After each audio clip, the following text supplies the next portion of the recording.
जय हिंद। आज के विषय में समझेंगे मोदी सरकार का एक ऐसा ख्वाब यूसीसी इन दिनों सच होता दिख रहा है। यहाँ इस आर्टिकल के माध्यम से स्पष्ट होता दिख रहा है कि उत्तराखंड के विधानसभा ने यूसीसी बिल पास कर दिया है। ये भारत का प्रथम राज्य होगा जहाँ पे यूसीसी लागू कर दी जाएगी। आखिर मामला क्या है? क्या यहाँ मुसलमानों को काफ़ी ज़्यादा चीट लग जाएगी? इन सभी विषयों के ऊपर चर्चा करेंगे। इसके अतिरिक्त किन मुद्दों के ऊपर खास ध्यान देने वाली होगा?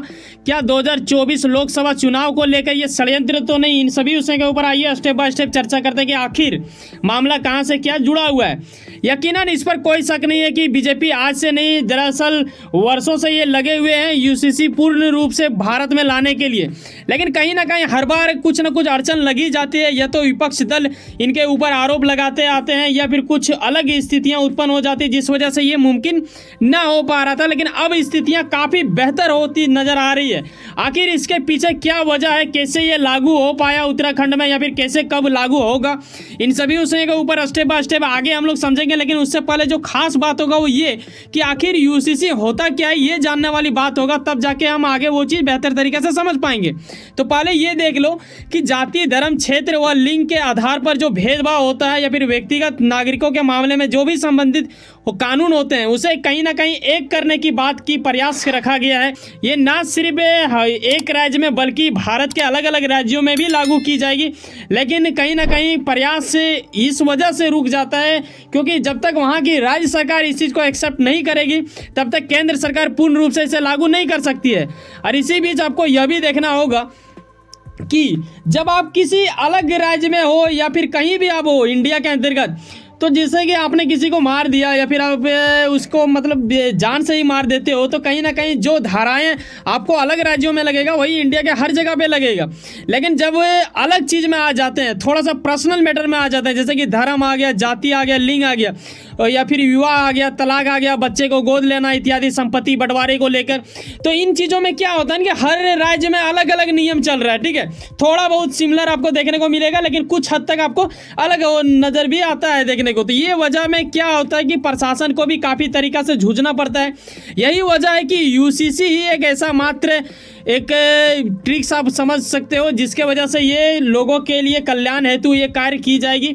और इस चीज़ को आप यहाँ पे इस स्पष्ट होते यह देख रहे हो कि 6 जनवरी को उत्तराखंड के सीएम, जिनका नाम बताया जा रहा है पुष्कर सिंह धामी, की ओर से राज्य विधानसभा में पेश की गई थी। जस्ट एक ही दिन के बाद क्या होता है कि इसे सदन की ओर से पारित कर दी जाती है और ये एक भव्य जीत माना गया बीजेपी के लिए। यहाँ आप देखते हो तस्वीरों के माध्यम से कि यूनिफॉर्म सिविल कोड को लाने की पूर्ण रूप से ये जिद में थे और इन्होंने कर दिखाया। आखिर इन्होंने क्यों कर दिखाया ये जानने वाली बात होगा। भारत का प्रथम राज्य ये कैसे बन गया इन चीज़ों के मामले में। लेकिन कहीं ना कहीं आपको यह भी समझना होगा, जैसे कि मैंने आपको शुरू में ही बताया, कि कहीं ऐसा तो नहीं कि मुसलमानों को चीट लग जाएगा।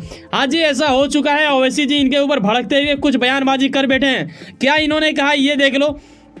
इन्होंने यह कहा कि उत्तराखंड का यूसीसी बिल मुसलमानों को अलग धर्म या तो संस्कृति पालन करने के लिए एक तरह से मजबूर करेगी। देखो, मैंने आपको पहले ही शुरू में बताया कि ये कानून जब आएगा तो कहीं ना कहीं धर्म और जाति को लेके इन चीज़ों को एक बनाने की प्रयास जरूर करेगा। इसी चीज़ को लेकर ओवैसी भड़क रहे हैं। लेकिन क्या ये सत्य है इनका भड़कना? क्या ये उचित होगा या फिर ये इनकी मूर्खता है? ये आप अपनी राय दे सकते हो।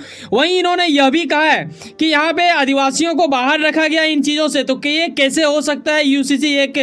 तो ये भी कहीं ना कहीं हमें देखना होगा। लेकिन आपको यह भी मैं दिखा दूँ कि भाई साहब, आपने देखा होगा कुछ वर्ष पहले बीजेपी सरकार ने पूर्ण रूप से एक अच्छा कार्य कर दिया था उन मुसलमानों के लिए जिसे आप जानते थे 3 तलाक के नाम से। तो ये भी कहीं ना कहीं मामला इसके अंदर जुड़ जाता है। इस चीज़ को भी पुष्कर जी जब अपने बातों को रख रहे थे ना, तो इन चीज़ों को भी याद दिलाने की उन्होंने प्रयास किया। यहाँ तक कि 370 का भी उन्होंने बात याद दिलाया। तो ये भी मैं आगे बताऊँगा आपको।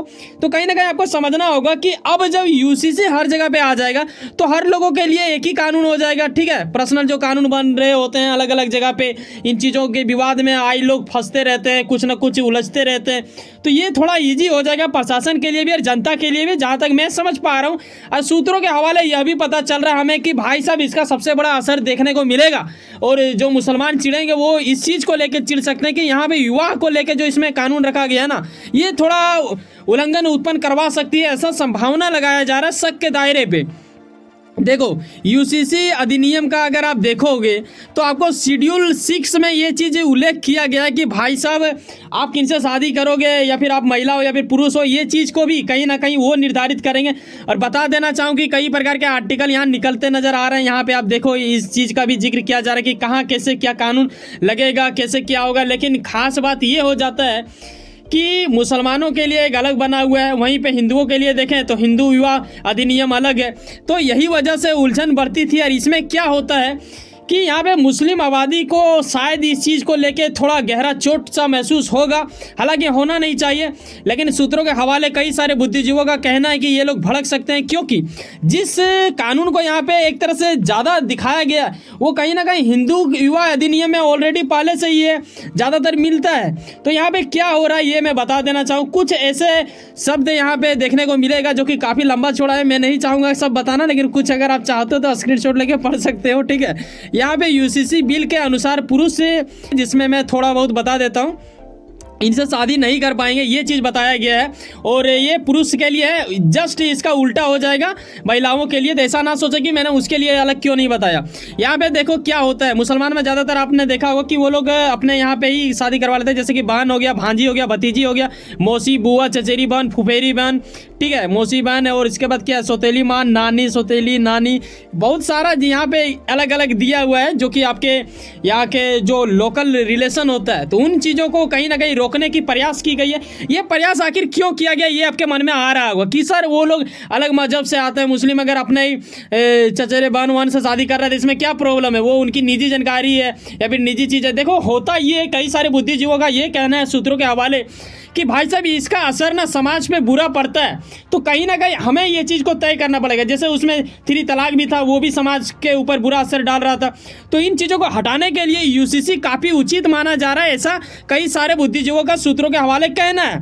तो हमें ये चीज़ को सुनिश्चित करना होगा, हमें इस चीज़ को समझना होगा, तभी जाके ये चीज़ आपको समझ में आएगा। नहीं ऐसा ना है कि ये सिर्फ हिंदुओं के लिए बना है या फिर ऐसे के लिए, कई सारे मुस्लिम लोगों की ओर से ये भी बयानबाजी कर दी जाती है कि ये सिर्फ हिंदुओं के हित के लिए बनाया गया। हालांकि ये सूत्रों के हवाले पता चलता है, जो मैं आपको बता रहा हूं इसमें कोई भी शब्द मेरा अपना पर्सनल नहीं ऐड है, ये चीज़ आप निश्चित रहें।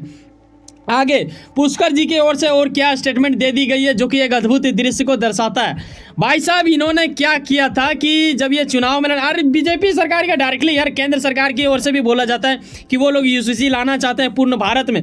ऐसे ही पुष्कर जी ने भी अपने जनता से कहा था, और ये पिछले वर्ष के नहीं, उससे भी 1 वर्ष पहले की बात है, जब 12 फरवरी 2022 को इन्होंने जनता से यह कहा था कि अगर मैं दोबारा सत्ता में आता हूँ तो यूसीसी कानून उत्तराखंड में लाऊंगा। और इन्होंने जो संकल्प लिया था ये 2 साल बाद करीब 7 फरवरी को ये संकल्प सिद्ध होता हुआ नजर आया, जो कि इनके लिए और इनकी यहाँ के जनता के लिए एक अद्भुत दृश्य माना गया, एक अद्भुत सुकून उनके हृदय के अत्यंत गहराई में काफ़ी ज़्यादा एक तरह से सुनिश्चित हो जाता है इन चीज़ों को लेके कि वो काफ़ी सुरक्षा में खुद को महसूस करते हैं, वहाँ के बाकी हर वो जात के लोग वहाँ पे महसूस करेंगे, ऐसा अनुमान लगाया जा रहा है। वहीं आप ये भी देखो कि इन्होंने इस चीज़ को भी याद दिलाया कि भाई साहब इस मुद्दे को ना वोट बैंक को राजनीतिक से जोड़कर ना देखें। हालांकि इन्होंने ऐसा क्यों कहा मुझे समझ में नहीं आया, लेकिन क्या आप ये बता सकते हो? जहाँ तक मैं समझ पा रहा हूँ वो ये कि भाई साहब बात यह भी है ना कि लोकसभा चुनाव काफ़ी ज़्यादा निकट आ चुका है, 2024 चुनाव। तो ऐसे में शायद कहीं ना कहीं लोगों के मन में प्रश्न आ रहा होगा कि यूसीसी का लाना ये कहीं ना कहीं बीजेपी चाहती है कि हम अपना कार्य दिखाएं, ताकि ऐसा कुछ हो जो हम लोगों ने दावा किया था वो चीज़ हमने पूरा किया, ऐसा कुछ वो कहना चाह रहे हैं। ये कहीं ना कहीं लोगों के मन में सवाल उठेगा, इसीलिए इन्होंने पहले ही कह दिया कि वोट बैंक राजनीतिक से इसे जोड़ के ना देखें, ये बिल्कुल अलग है, हमने जो कहा था वो चीज़ करके दिखाया, ऐसा कुछ उनका कहना है। लेकिन ये मोदी का भी तारीफ करते हुए पीछे नहीं हटे। इनका यह कहना है कि भाई साहब मोदी का जो लक्ष्य है सबका साथ सबका विकास, एक भारत सर्वश्रेष्ठ भारत के लिए जो मतलब किए जा रहे यज्ञ, यहाँ पे आप देखो ना ये यज्ञ शब्द का क्यों प्रयोग किया गया, ये तो पूजा धर्म में होता है। बता देना चाहूँ उत्तराखंड भाई साहब देवभूमि माना जाता है, केदारनाथ यकीनन आपको पता होगा। और ये कहीं ना कहीं यूसीसी इन्होंने जो प्रथम लागू किया है, अभी तो पास हुआ है ना, फिर राष्ट्रपति के पास जाएगा, फिर वो मोहर लगाएंगे, वहाँ से जब पास होता है उसके बाद ये उत्तराखंड के राज्य में लागू हो जाएगा, जो कि एक अद्भुत चीज़ को दर्शाएगा। इसके बाद माना जा रहा है कि असम में भी लागू हो सकता है इसके बाद। वैसे सुनो ना, कहीं ना कहीं कुछ ना कुछ काम करते होंगे, लेकिन अपने काम के प्रति काफी ज्यादा उम्मीद रखते होंगे। यकीनन आपका मेहनत आपका मंजिल बन के मिला। वैसे सुनो ना, सब्सक्राइब कर लो वर्ल्ड अफेयर्स पॉलिटिक्स और जुड़े रहो मुझसे। चलो मिलता है किसी नेक्स्ट वीडियो में। बाय, जय हिंद, जय भारत।